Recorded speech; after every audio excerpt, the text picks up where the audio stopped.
Assalamualaikum warahmatullahi wabarakatuh. Perkenalkan, nama saya Edo Permata dengan nomor BP 2323210009. Kali ini saya akan mempresentasikan tentang Big Data Mining, yang dimana dosen pengampu saya adalah Profesor Dr. Sarjon David, Eskom MSc. Oke, selanjutnya kita akan membahas apa itu Big Data Mining. Big Data Mining itu adalah proses menganalisis dan menggali pola, informasi, atau wawasan yang berguna dari kumpulan data besar yang tidak bisa dianalisis menggunakan metode tradisional karena volumenya yang sangat besar dan kompleks. Nah, proses ini melibatkan teknik-teknik statistik, algoritma machine learning, dan data mining yang menemukan pola tersembunyi atau hubungan yang tidak terlihat langsung dalam data. Nah, big data mining itu sering digunakan untuk memprediksi tren, mengidentifikasi pola perilaku konsumen, atau mengoptimalkan operasional bisnis dalam skala besar yang menyimpang dari pola umum yang ada. Lalu ada beberapa teknik yang digunakan dalam big data mining. Yang pertama itu adalah clustering, yaitu mengelompokkan data berdasarkan kesamaan tertentu. Lalu ada classification, yaitu mengkategorikan data dalam kelas yang telah ditentukan sebelumnya. Lalu yang ketiga itu ada association role mining, mencari hubungan antara berbagai elemen dalam data. Lalu yang terakhir adalah anomaly detection, yaitu menemukan data yang menyimpang dari pola umum yang ada. Tiga bentuk pengetahuan itu yang dihasilkan dari proses big data mining, yaitu ada tiga, yaitu pengetahuan deskriptif, yang dimana pengetahuan ini menggambarkan karakteristik data atau pola yang ada, misalnya dapat berupa pola konsumsi produk, tren cuaca, atau pola perilaku pengguna. Ya, ini pengetahuan deskriptif ini membantu untuk memahami data secara umum. Lalu yang kedua, pengetahuan prediktif. Pengetahuan ini digunakan untuk memprediksi kejadian yang akan datang berdasarkan pola yang ditemukan dalam data. Sebagai contohnya seperti ini. Analisis data pelanggan untuk memprediksi perilaku pembelian mereka di masa depan atau memprediksi cuaca berdasarkan data historis. Lalu yang terakhir adalah pengetahuan preskriptif. Pengetahuan ini memberi rekomendasi atau saran tentang langkah terbaik yang dapat diambil dalam situasi tertentu.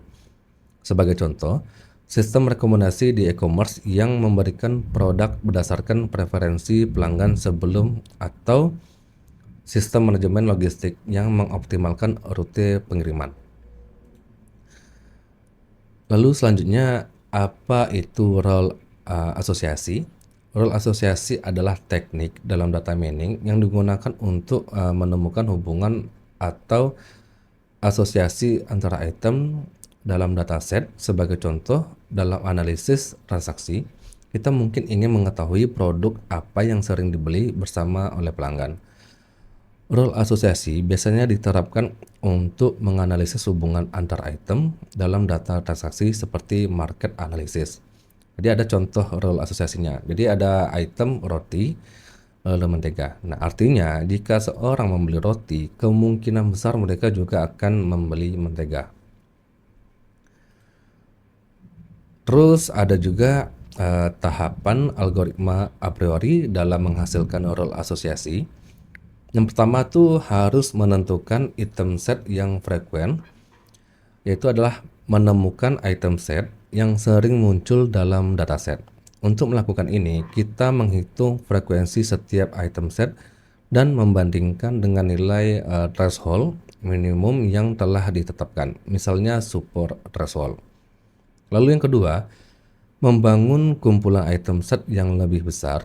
Setelah mendapatkan frekuensi item set tingkat pertama, misalnya roti atau mentega, kita bisa menggabungkan item set tersebut untuk membentuk item set yang lebih besar, misalnya roti mentega.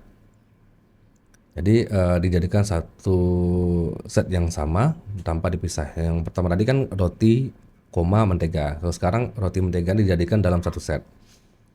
Yang ketiga, mengecek kelayakan item set baru. Algoritma a priori itu memastikan bahwa setiap subset dari item set yang lebih besar adalah item set yang sering muncul. Nah, ini mengurangi jumlah kombinasi yang perlu dipertimbangkan dan meningkatkan efisiensi algoritma.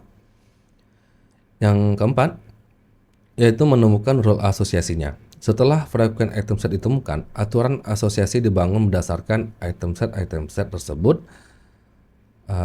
Aturan ini harus memenuhi dua kriteria utama, yaitu adalah support dan confidence. Nah, jadi kita akan coba penerapan algoritma a priori menggunakan aplikasi WK nantinya.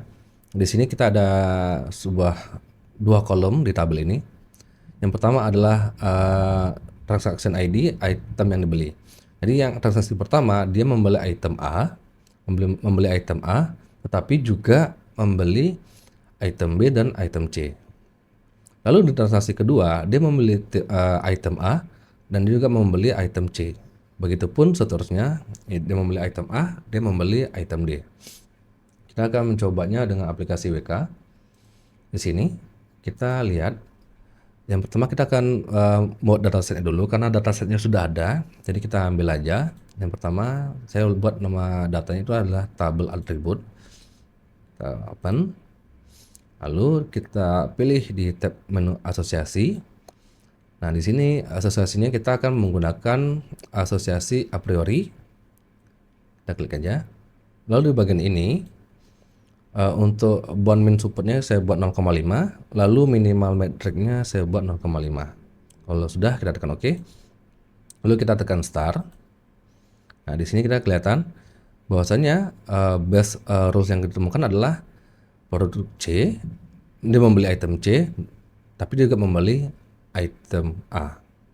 Begitupun item A juga membeli item C sesuai dengan yang ada di sini ya. Dia membeli item A, membeli item C, tapi dia membeli item C juga membeli dari item A.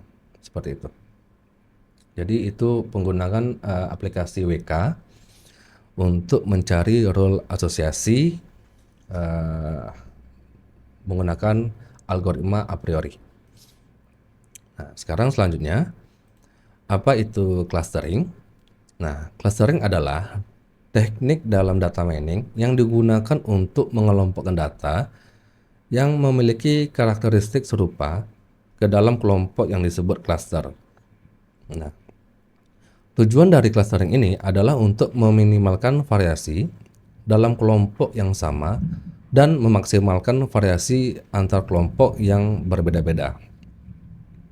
Nah, clustering sering digunakan dalam segmentasi pasar, analisis citra, dan analisis data sosial. Lalu bagaimana algoritma K-means bekerja dalam menghasilkan cluster? Yang pertama, menentukan jumlah clusternya. Ya kan? Tentukan jumlah cluster yang diinginkan oleh K-means atau K ini. Ini adalah jumlah kelompok yang ingin Anda temukan dalam dataset. Lalu yang kedua, inisialisasi titik tengahnya atau sering disebut dengan centroid.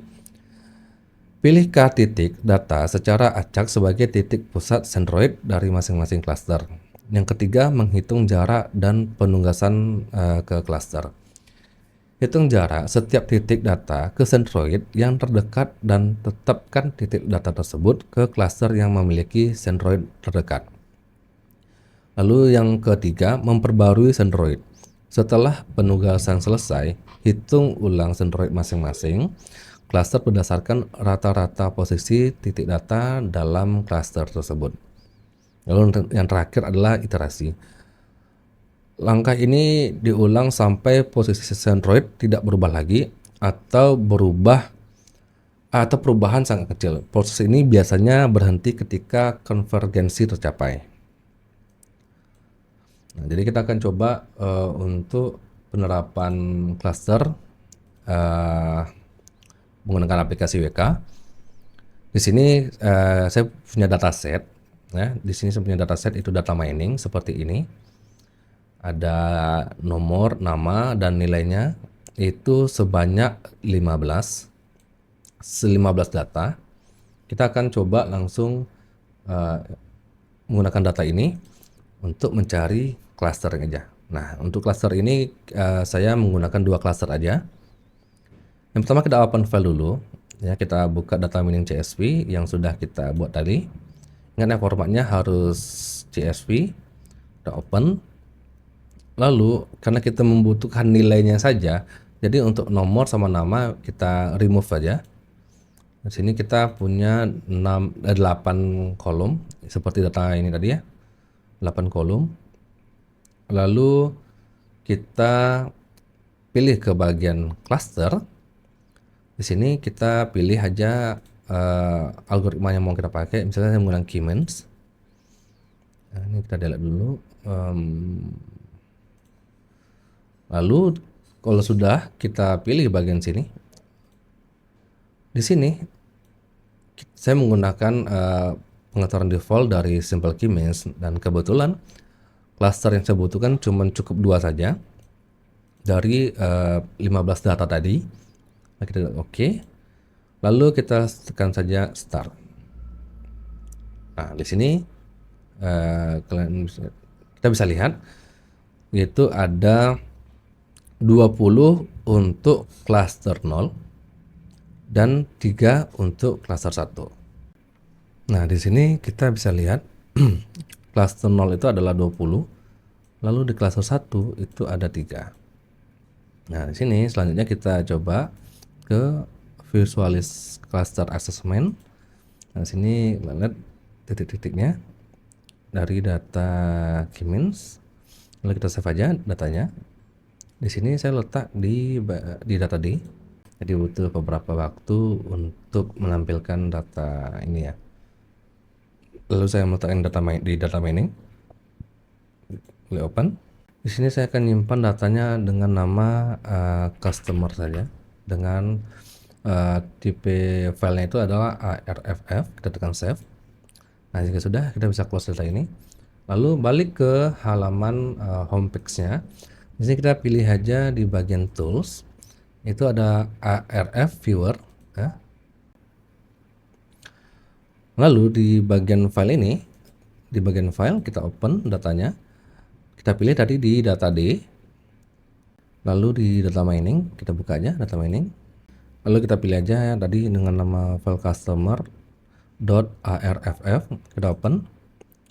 Di sini kita bisa lihat di bagian nilai cluster itu ada sebanyak 20 untuk cluster 0, lalu yang untuk cluster 1 ada 3 ya.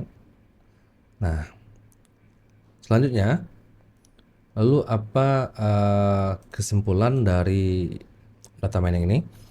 Jadi big data mining ini menghasilkan berbagai bentuk pengetahuan seperti deskriptif, prediktif, dan preskriptif yang membantu dalam menggali pola, memprediksi kejadian, dan memberikan rekomendasi berbasis data. Teknik seperti row asosiasi dan a priori digunakan untuk menemukan hubungan antar item dalam data, sedangkan clustering dan algoritma K-means itu digunakan untuk mengelompokkan data berdasarkan kesamaan. Semua metode ini dapat diterapkan secara efektif menggunakan tools seperti WK tadi. Sekian, terima kasih presentasi saya hari ini. Jika ada kesalahan kata, saya mohon maaf. Kebenaran datang dari Allah SWT, kesalahan datang dari saya sendiri. Assalamualaikum warahmatullahi wabarakatuh.